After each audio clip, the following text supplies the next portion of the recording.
কতবার করে বলছি কিছু ছাড়ো, তুমি কিন্তু তোমার কথা রাখছো না মাইরি। আস্তে, আমার কথা রাখছি না মানে কি?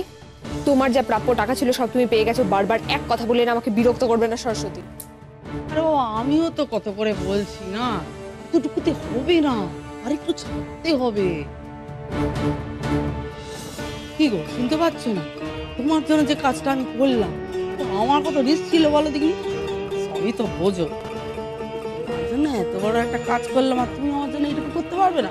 কি গো তুমি, ব্ল্যাকমেল করে পার পেয়ে যাবে তো তুমি? আমি যদি ফাঁসি না, তুমি কিন্তু বাঁচবে না সরস্বতী। ঠিক আছে, ওই পুলিশ বাবুরা আসবে তো জিজ্ঞাসাবাদ করতে, আমাদের এখানে সব বলে রেখেছে। কোন কিন্তু মুখ ফসকে কি বলতে কি বলে দেবো, তার কিন্তু কোনো দায়িত্ব নেই আমার বলে। হ্যাঁ, সহ্য। এক কথা এক কথা বারবার করে।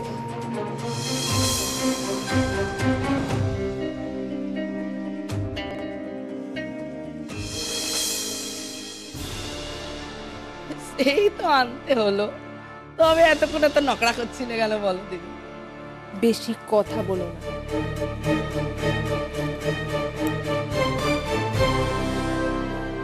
সারিকা শেষে টাকাটা দিয়ে দিল।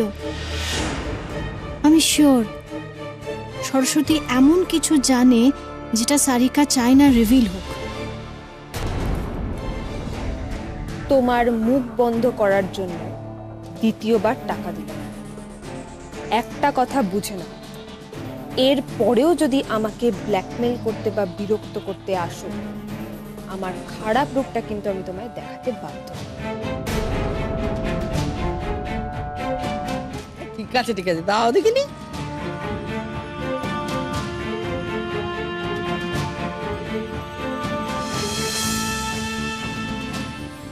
না, এই সারিকাকে নিয়ে যেটা ভেবেছিলাম সেটা একদম ঠিক।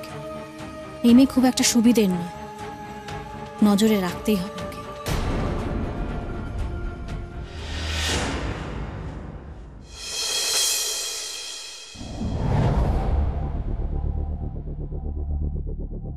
আস্তে। আচ্ছা ডক্টর, সব ঠিক আছে তো? মানে কাল রাতে তো খুবই কষ্ট পাচ্ছি, কেমন একটা হাঁসফাঁস হাঁসফাঁস করছিল, লস অফ ব্রেথ। নন্দা ওনাকে সব বলেছো? হ্যাঁ বলেছি। কি হয়েছে ডক্টর, আমার বেবি ঠিক আছে? দেখুন, এই প্রেগনেন্ট অবস্থায় এরকম হওয়াটা খুবই কমন ব্যাপার। আচ্ছা ডক্টর, ও এবং বেবি কারোরই কোনো প্রবলেম নেই তো? হ্যাঁ, না না, কোনো প্রবলেম নেই। Thank God, thank you doctor, thank you so much. সত্যি এটা শুনে খুব রিলিফ হলাম। দেখলে তো, বলেছিলাম তুমি শুধু শুধু ভাবছো। কিন্তু ডক্টর, তাহলে কালকে রাত্রিরে ওরম হলো কেন? মানে ওরম নিঃশ্বাসে কষ্ট আর ওই পেটে ব্যথাটা। ওসব কিছু না। এই যে ব্রেথলেস ব্যাপারটা, ওটা একটা প্যানিক অ্যাটাকের ব্যাপার।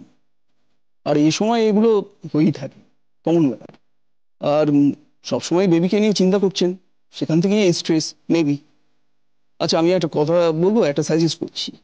আপনি না কিছু একটা কাজের মধ্যে থাকুন, যেরকম এই একটু একটু রান্না করা, বই পড়া, সিনেমা দেখুন, কমেডি, রোম্যান্টিক, হ্যাঁ, তাহলেই হবে। আচ্ছা ডক্টর, আপনি ওকে কি কোনো নতুন ওষুধ সাজেস্ট করবেন? না না, এখনই দরকার নেই, আর কয়েকটা দিন দেখি। হ্যাঁ, তবে এরকম যদি আরেকবার হয় আমাকে সঙ্গে সঙ্গে জানাবেন কিন্তু। আর ওই পেটে ব্যথাটার জন্য? হ্যাঁ, তার জন্য আমি একটা ইউএসজি লিখে দিচ্ছি। এটা যত তাড়াতাড়ি সম্ভব করিয়ে নেবেন। হ্যাঁ হ্যাঁ হ্যাঁ, ঠিক আছে ঠিক আছে। আজকে তো এমনিতে আর করানো যাবে না, সময় নেই।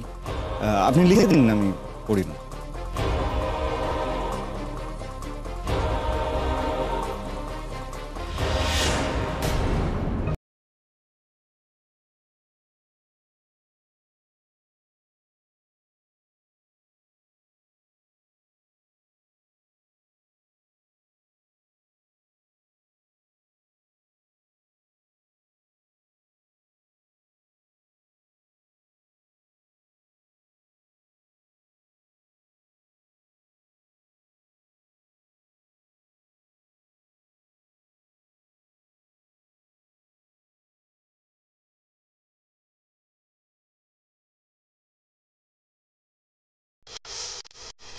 बाबूजी কি चाই हाफ छुट्टी चाहिए हाफ छुट्टी। কি এই তো জয়েন করলে করেই ছুটি अब वो घर में मर्द है ना बहुत बीमार है और डॉक्टर बाबू के पास लेके जाना है और छुट्टी दीजिए ना हाफ हाफ छुट्टी दीजिए।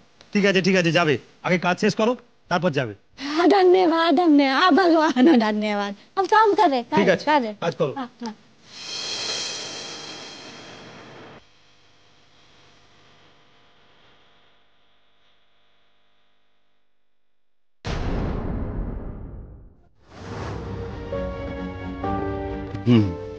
এই অ্যাকশন দাঁড়া তো, কি হলো? তুমি একটু বসো, আমি আসছি। আরে কি হলো?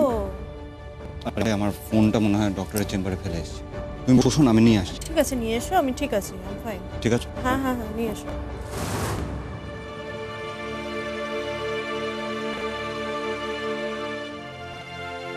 কাল থেকে কি বিক্রমকে কেমন যেন একটা অদ্ভুত লাগছে, বুঝতে পারছি না সত্যি নাকি সবটাই আমার মনের ভুল। এই থ্যাংক ইউ রে, থ্যাংক ইউ সো মাচ। আচ্ছা বিক্রম, তুই এরকম অদ্ভুত বিহেভ করছিস কেন? অদ্ভুত মানে কি বলছিস তুই? একদম ঠিক বলছি। ওনাকে তো ডক্টর দাশগুপ্ত দেখে, ডক্টর দাশগুপ্ত তো শহরে আছেন, তা সত্ত্বেও তুই আমার কাছে নিয়ে এলি কেন? আসলে কি জানিস, এই ডক্টর দাশগুপ্ত মহিলার উপর না আমার খুব একটা ভরসা হয়। আর তাছাড়া তুই আমার পুরনো বন্ধু, তোকে বিশ্বাস করবো না তো আর কাকে করবো বল? তুই যখন আমাকে ভালোবাসিস, বিশ্বাস করিস, তখন এই মিথ্যে কথাগুলো আমাকে দিয়ে বলালি কেন? তুই এভাবে ওকে ফেলে রাখতে পারিস না, ওর এক্ষুনি বেশ কয়েকটা টেস্ট করানো দরকার। আমি সব করাবো শ্যামল, তোকে একদম ভাবতে হবে না, বুঝলি? অবশ্যই আমি ভাববো, কারণ ওকে এখন আমি দেখছি। বিক্রম, ওর কিন্তু এখন সাবধান হওয়া দরকার। তুই কালই ওকে ইউএসজিটা করা। আমার মনে হচ্ছে একটা প্রবলেম ভেতরে ভেতরে বাড়ছে, আর সেটা নন্দাকে বলা দরকার। একদম একদম ওকে কোনো কিচ্ছু বলার দরকার নেই। তুই জানিস না ও কি ধরনের প্যানিক করে। আরে ওকে এক্ষুনি বললে হয়তো দেখবি ওর হার্ট ফেল করে যেতে পারে। দেখ শ্যামল, আমি চাই না নন্দার কোনো রকম স্ট্রেস হোক। বুঝতেই তো পারছিস, ওর স্ট্রেস হওয়া মানে বাচ্চাটারও ক্ষতি। আমি ওকে তোর কাছে এনেছিলাম যাতে ওর নার্ভগুলো একটু শান্ত হয়। আরে বাবা, তুই কেন চিন্তা করছিস? আমি তো ওর হাজবেন্ড, আমার তো একটা দায়িত্ববোধ আছে নাকি? She will get a good treatment. Believe me. তুই জানিস না আমি ওর কতটা খেয়াল রাখি। তার মানে আমার বেবি ভালো নেই, ওর কিছু হয়েছে? ডক্টর তো তাই বললেন, কিন্তু বিক্রম আমার কাছ থেকে সেটা লুকোচ্ছে কেন?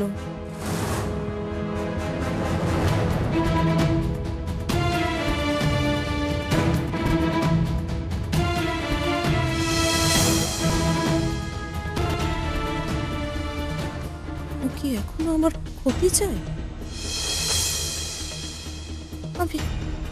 আমি কি আবার ভুল করছি ওর উপরে বিশ্বাস করে?